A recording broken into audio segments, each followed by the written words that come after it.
Eratóstenes y la circunferencia de la Tierra. Conforme el ser humano comenzó a cobrar conciencia de su entorno, empezó también a hacerse más y más preguntas sobre este. Parece casi intuitivo pensar que una de las primeras preguntas fuese: ¿qué tan grande es el mundo en el que habitamos? Más tarde, cuando se comenzó a considerar remotamente la idea de que la Tierra fuese una esfera, apoyada esta noción por grandes pensadores como Pitágoras y Aristóteles, la pregunta se transformó: ¿qué circunferencia tiene la esfera en la que vivimos? Pues, aunque parezca difícil de creer, esta pregunta fue respondida por otro gran pensador por allá de los 200 a.C.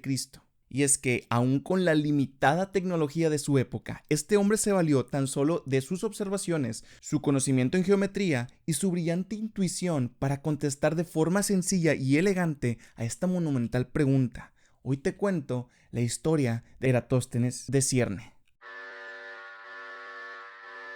Primero que nada, un poco de contexto.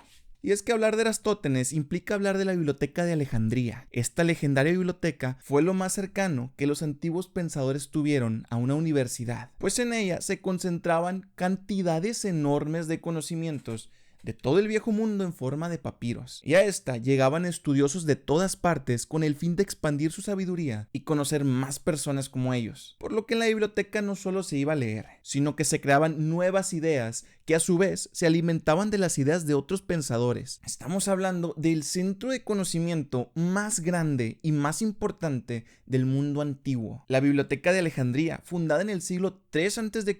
por orden del faraón Ptolomeo I. Tras la muerte de Alejandro Magno, Ptolomeo se hizo con el gobierno de Egipto. Se propuso convertir a Alejandría en el rival de Atenas como centro cultural del mundo helenístico, el cual era aquel territorio influenciado por la cultura griega. Pensó pues que una biblioteca que reuniera todo el conocimiento del mundo sería una joya para la reputación de la ciudad, por lo que Ptolomeo I y su hijo Ptolomeo II dieron el banderazo para el inicio de este ambicioso proyecto. En gran parte, el éxito de la Biblioteca de Alejandría se debió justamente a su ubicación geográfica. Alejandría fue uno de los puertos más importantes del mundo antiguo, estratégicamente ubicado en la costa mediterránea de Egipto. Su puerto desempeñó un papel clave en el comercio, la cultura y el poder naval de la época, de manera que, aprovechando el auge del tráfico marítimo de la ciudad, para expandir su colección, los ptolomeos ordenaban revisar cualquier embarcación que llegara al puerto de Alejandría y copiar todo manuscrito que se encontrara, devolviendo a los dueños la copia y conservando el original en la biblioteca. A ver, que dame tu papiro maltratado y te hago el favor de darte uno nuevecito. Es que, a ver, nuestros amigos ptolomeos era súper buena onda. Es esta la Alejandría a la cual, durante el reinado de Ptolomeo III, llegaría Eratóstenes. Nuestro protagonista nació alrededor del 276 a.C. en Cierne, una ciudad griega en lo que hoy conocemos como Libia. Cierne era un centro cultural importante en el norte de África. En ella, Eratóstenes recibió sus primeras enseñanzas. Para continuar su educación, viajó a Atenas, donde estudió con los principales filósofos y matemáticos de la época. Allí, se formó en diversas disciplinas tales como matemáticas, astronomía, geografía, filosofía e incluso poesía. Se dice que fue discípulo de grandes pensadores como Aristón de Quíos, un filósofo estoico, y Calimaco, un poeta y erudito que más tarde trabajaría en la Biblioteca de Alejandría. Eratóstenes fue creciendo su conocimiento y con él su reputación, empezando a correrse la voz sobre su gran genialidad. Llamó la atención de Ptolomeo III, quien lo invitó a dirigir la Biblioteca de Alejandría. No se conoce la fecha exacta en la que llegó, pero se estima que fue alrededor del 245 a.C.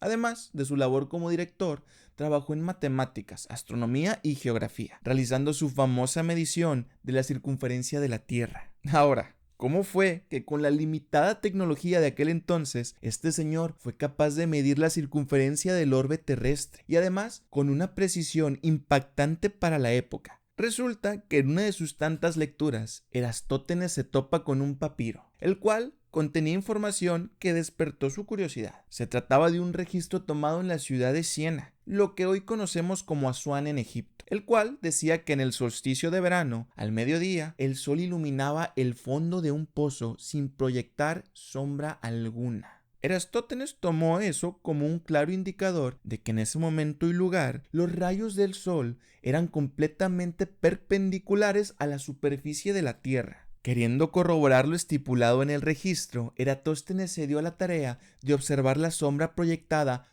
por un obelisco en Alejandría durante el solsticio de verano. Lo que descubrió fue que no solo el obelisco proyectaba una sombra, sino que éste formaba un ángulo de 7.2 grados con respecto a la vertical. Grábense bien ese dato. Este descubrimiento debió ser choqueante para Eratóstenes. Recordemos que en la época se aceptaba como verdad el que la Tierra fuese plana. Tomando esto en cuenta, no importaría qué tan alejadas estuvieran Alejandría y Siena. Con lo alejado que estaba el Sol de la Tierra, al llegar sus rayos, estos serían todos paralelos entre sí, por lo que la sombra proyectada debería haber desaparecido en ambas ciudades al mismo tiempo. Al ver esto, Eratóstenes solo pudo encontrar una explicación. La Tierra es curva y, según su apreciación, esférica. Si bien dicha idea no era ni remotamente aceptada por las masas en aquel entonces, hubo varios pensadores previos a él que proponían la misma idea, tales como Pitágoras y sus seguidores, que consideraban la esfera como la figura perfecta. Parménides y Empédocles, aunque estos lo hacían por motivos más que nada filosóficos, Platón, quien igual lo hacía desde su concepción filosófica del mundo de las ideas, también tuvimos a Aristóteles, quien a diferencia de los otros basó su propuesta en observaciones directas de su entorno, como la forma de la sombra de la Tierra en la Luna durante los eclipses de la Luna, o la manera en la que las estrellas en el cielo cambiaban su posición. Pero Aristóteles no se conformó con su observación y su suposición, decidió ir un poco más allá.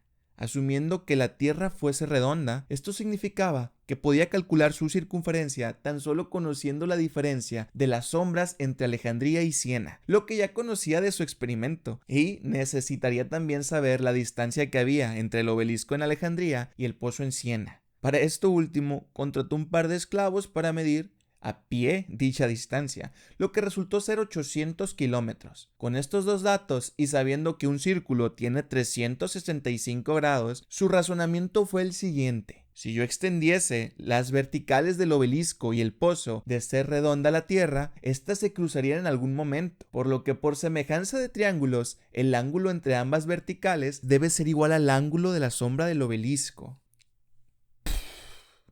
Es decir, 7.2 grados de distancia angular. Con esto en mente, si en 7.2 grados tenemos X distancia entre las ciudades, ¿cuánto tendríamos en 365 grados? ¿Se dieron cuenta ya?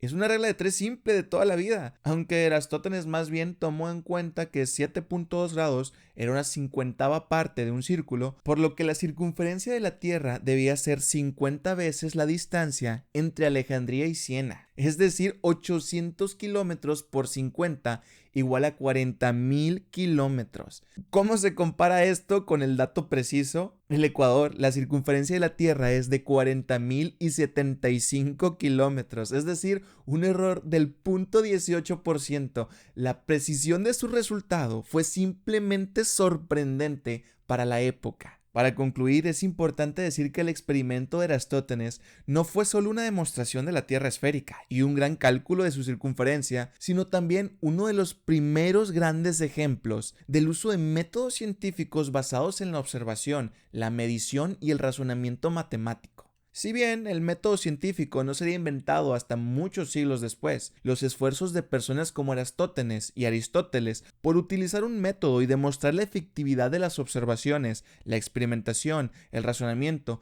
y las conclusiones que se podían obtener a partir de todas ellas, sin necesidad de observar de primera mano el resultado final, fueron los precursores de lo que hoy conocemos como el método científico. No necesitamos salir al espacio o circunnavegar la Tierra para saber que es esférica. Estamos rodeados de evidencia, a partir de la cual podemos deducirlo. Solo necesitábamos una forma confiable de hilar todos estos indicios.